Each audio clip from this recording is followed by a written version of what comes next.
diba? College nga, ganyan. O kaya yung trabaho ko, Gogo bullshit. to mo, college girls ang Tanga, binabanatan. No? generalize ko lahat Okay. ng sa viewers. Okay. Kung ano, katrabaho niya, kukwento niya sa iyo yung mga bullshit, Ngayon, gano'n. sabi kasi nila gago college girls daw ang kinakana mo eh. Sino sabi? Sa comment section. Walang yun eh. Gago ka. Okay. At bakit ano naman, matatanda ng mga college ngayon kasi may senior high. Hindi gaya dati na ano sila, parang 18 lang sila, 19. Ngayon ang mga college, 21, 22. Yeah. Pwede na, no? Hindi kagaya dati ng 90s, di ba? Walang senior high. So, bata sila sobra. Tsaka, kumbaga ngayon, kahit college lang, alam mong kaya na nila eh. Matanda na. Ang college ngayon, 22, 21. Kaya na, galing na, expert na pre. Expert na. Uy, ba't alam mo? Di, sa Expert mga saan? expert na sa academics, nag-senior high na nga eh.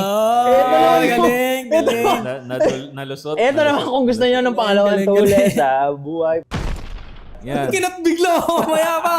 24 pa lang. Wala na, gago, time na. Ikaw, outro mo So na yung pre. mga pare, no? Kung nagustuhan nyo itong pinag-usapan natin, comment down below, no? May mga naka-relationship ba kayo na ginaganito kayo? Ano Naulol? Ano ginawa ninyo? Pinirake nyo ba? O Yeah. nagpakasupot kayo, pinayagan ninyo? Comment down below, pare.